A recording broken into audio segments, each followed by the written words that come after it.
may karamdaman ay kaniya tinutulungan, ang mga may problema ay kaniya pinapayungan, ang mga naghihirap ay walang sama. Hello mga kalingap, magandang umaga. Supportan po natin si Dong Tigidong. Nandito po sila ngayon sa Daet. Pasupport po. Salamat. Ayun po mga kalingap, supportan po natin si Dong Tigidong, isa pong charity vlogger na walang sawang nagpapatid po ng tulong, naghatid ng tulong sa ating mga kababayan. Subscribe po natin, Dong Tigidong. Raymond Agus Vlog po. Supportahan po natin Dong Tigidong. Member po ng Team Malasakit na wala po rin sawang tumutulong sa ating mga kababayan. Supportahan niyo po Dong Tigidong.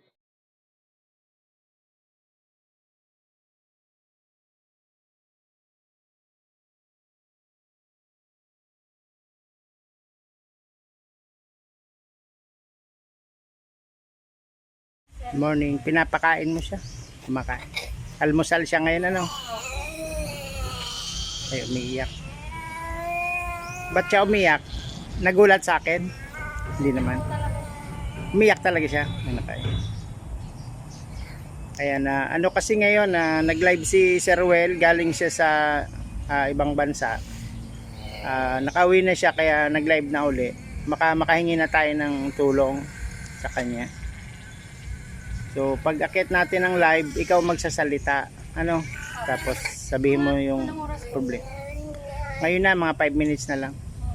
Pauna-unahin na lang muna at may rin kasing umakit ng tulong na na senior. Ito Pwede po, ano, sir? mga... Ayusin ko naman yung sarili mo. Pwede naman. Meron po kasing nagla-live ngayon, si Sir Well, ay may umakyat si Lola Rosalie.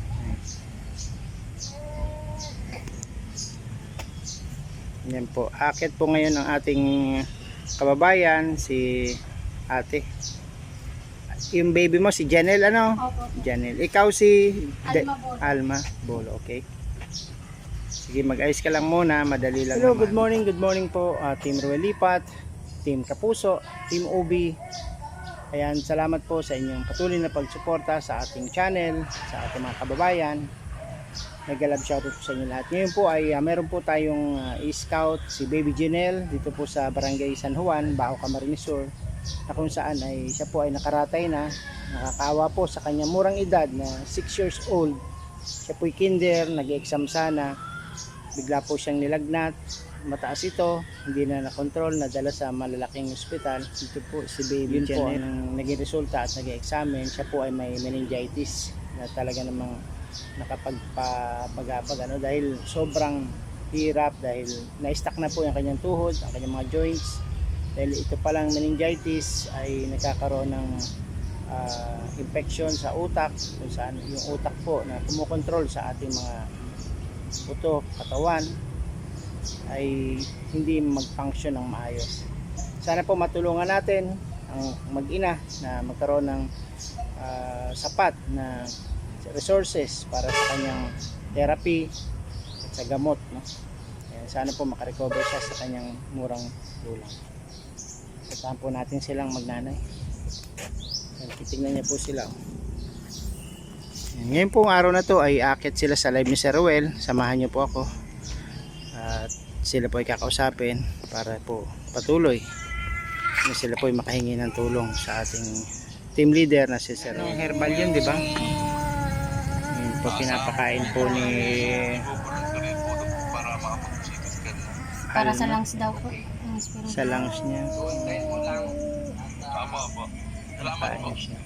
Magana naman siya kumain, ano? Nakatingin siya sa iyo. Pag nagustuhan niya, May isip na yun kasi kinder na siya, di ba? Pag gusto niya, kain siya ng kain.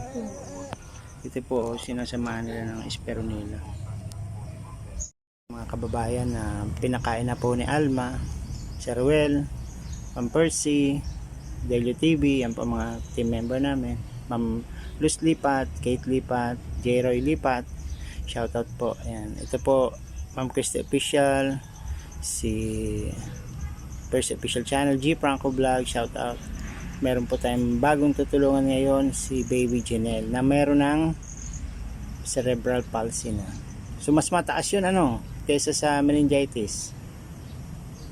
Tama ba? Mas mataas ang level niya. Kung ang meningitis nasa grade 2 lang, ang grade 3 ang cerebral palsy. Opo, sir, Oo. kasi yung cerebral palsy talagang parang hindi niya nakontrolado yung galaw niya. Yun. Yung meningitis po, sir, pamamagay po bagay yun ng mga meninges sa utak. Okay. Tapos po, isa sa epekto ng matinding meningitis, yung cerebral palsy. maging Yung cerebral iba na. po, kasi nagbibisita, nakakausap ko naman yung ibang ganitong sitwasyon. Epileptic. Epileptic ang sa kanila. Po, yung kamay po, ng mga nagaganon. Ganon. Yung parang siya po kasi pag ganito. Okay. Oo, pag ganito siya. Buti nga po ngayon kasi medyo na Gumagalaw-galaw na hindi ka Opo, dahil gumagalaw dati na na. stuck. Opo. May picture nga po siya, sir, na talagang ganito pa siya. Sige, bigay mo sa amin yan. Send mo sa amin. Picture na nakadevelop o nasa cellphone? Hindi po, yung sa PWD niya. Okay. Yung 2 by 2 lang, ID. kitang-kitang po yung kamay niya na. Na nakaganon. Ganun. So, ikinuha mo na siya ng PWD ID. Opo, kinuha O para ko po pag siya. ibibili mo siya ng gatas, pwede siya makadiscount. Opo, kasi dapat nga. Saan ka bumibili na pwede siyang i-discount? Sa Mercury lang po. Pero kailangan may reseta kahit wala. Opo, meron talagang reseta. Kailangan i-resetahan pa rin. Para 20% 32% nga po, sir. Uy, malaki 30% Opo, kasi pag yung PWD. 1,000, halagang 1,000, yung nadi-discount po namin, 320. Anong gatas yan? Sa gamot? ano po yun, Gamot sir? yun? Gamot po yun. Gamot pa lang yan? Opo. Sa gatas po, kasi sir, nido na po yung Nido na. binibigay namin sa kanya kasi hindi po namin kaya. Yung formula na ginawa mo, nido yan. Ito. Opo, nido po yan. Tsaka saging, may saging. Nido po yan, tapos isang pirasong saging na saba, isang biskwit, kung baga yun po yung carbohydrates niya. Kompleto rin. Opo, tapos meron po siyang apple, kalahati ng apple. Nilalagyan mo apple. Opo. Tapos yung spirulina. Spirulina, isang tablet po. Okay. Di ba ang spirulina herbal yan? Opo, 8 pesos po yung isa. Wow, okay. Ang galing. Okay yan. Parang Cerelac po, sir. Kaya naman ang taba niya, hindi naman siya manas. Hindi po, sir. Sabi kasi iba parang manas daw Ay, pa. hindi po. Ano po siya, sir? Pabuti nga, nagagalaw na niya. Medyo nagaganon-ganon niya na po yan, sir. Kasi thanks ginagalaw ko God. naman po Galaw-galaw. Yun na talaga ang gawin mo Huwag mo pabayaan siya, tutukan siya. mo Opo. siya. Yung naging resulta po sa Kailan kanya. ka pala manganganak? Malayo pa Sa naman. December pa po. Sige, malayo pa. Kaya pa. Ikaw po pa rin ang mag-aalaga dyan. No? Opo. Siya na po. Paano talaga. pag nanganak ka? Medyo lang, konting Opo. panahon lang naman. Konting panahon lang naman po. Di tulong muna kayo ni mister naman po mo. dito si mama pag ganun mga isang Tutulungan buwan. kayo ni mama mo. Tapos yung bata naman po, hindi naman po masyadong siya. Mhm. Siya, kailangan ko lang talaga siyang kargahin kapag kakain. Okay. Kasi sir, kapag sa higaan, mabibilaukan siya. Hmm. Pag hindi naman po siya kakain, nakahiga lang naman po siya. O sige, manawagan ka din sa mga ibang manonood na kung meron pong nakakapanood ngayon ay tulungan kayo kahit sa panggatas o panggamot. Sige po. Magandang araw po sa inyong lahat. Ako po si Alma Bolo. Lumalapit po sa inyo, kumakatok sa inyong mga pintuan. Baka po meron po kayong pwedeng sobra para po makatulong naman kay Janelle. Bilang po ina, gusto ko po kasing maibigay sa kanya kahit po hindi ko man po siya mabigyan hindi ko na po sa kanya maibibigay yung luho ng buhay, hindi ko maibibigay yung ibang karanasan ng ibang bata. Yung gusto ko na lang po maibigay sa kanya yung lahat ng masusustansyang pagkain. Okay. Kahit po kami mahirap, yun na lang po yung gusto kong mangyari kasi naniniwala po ako na yun na lang po yung pwedeng mas makatulong sa kanya para mas mag-improve po siya. Okay. Ayun. Sana ay mayroong tumulong sa atin. Sige po. Ayan, sa mga kababayan natin, dito po muli ang inyong lingkod, Dong Tigidong. Hanggang sa muli po, sign out muna tayo.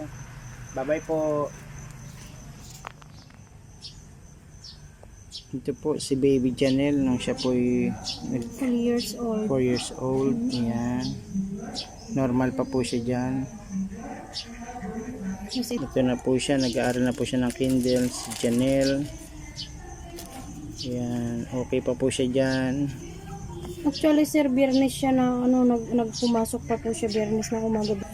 Tapos ito na po si Janelle nung siya po nasa ospital. Yung kanya pong mga kamay ay nakayapos, ano? Nakatikom. O nanigas yung kanyang mga kamay nung siya po natake ng cerebral palsy na ito. No, nauwi na nga po sa cerebral. Dati pong meningitis, nauwi siya sa cerebral palsy. Okay. Ito na siya guys, nakakawa na po siya. Pero ngayon ay yan, mahimbing na siya natutulog ngayon. Naunat niya na po yung mga kamay. Naunat ang kamay. Yung paa hindi pa, ano? Hindi pa po masyado, pero kaunti na lang. Ayan. Sana naman sa susunod na yung paa. No? So, hindi daw po talaga Hindi magiging sabay-sabay. madali. Oh. Tsaka hindi sir magiging madali kasi baka pumano naman yung mga ugat. Oo, baka mapersa. Mapersa.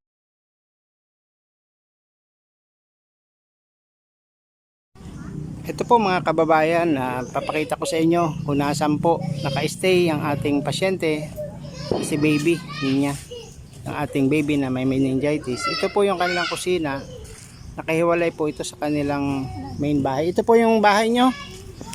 Ito yung main bahay nila, barong-barong na rin, sira na rin yung dingding, yung pong bubong. Sira na din, may nakapatong lang ng mga kahoy para hindi liparin. Ito po yung kanilang kwarto, yung mga kapatid niya. Ito na po yung pinakabahay nila. Baka 2 meters by 3 meters yung kalooban. Kaya nakakawa po ang pamilya nila.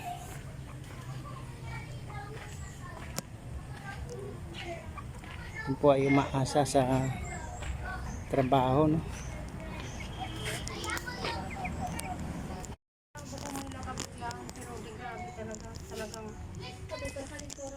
Di man nauban para man may 30 pa sana. Sa may 30 nga ning ramrag nag-eskwela pa di.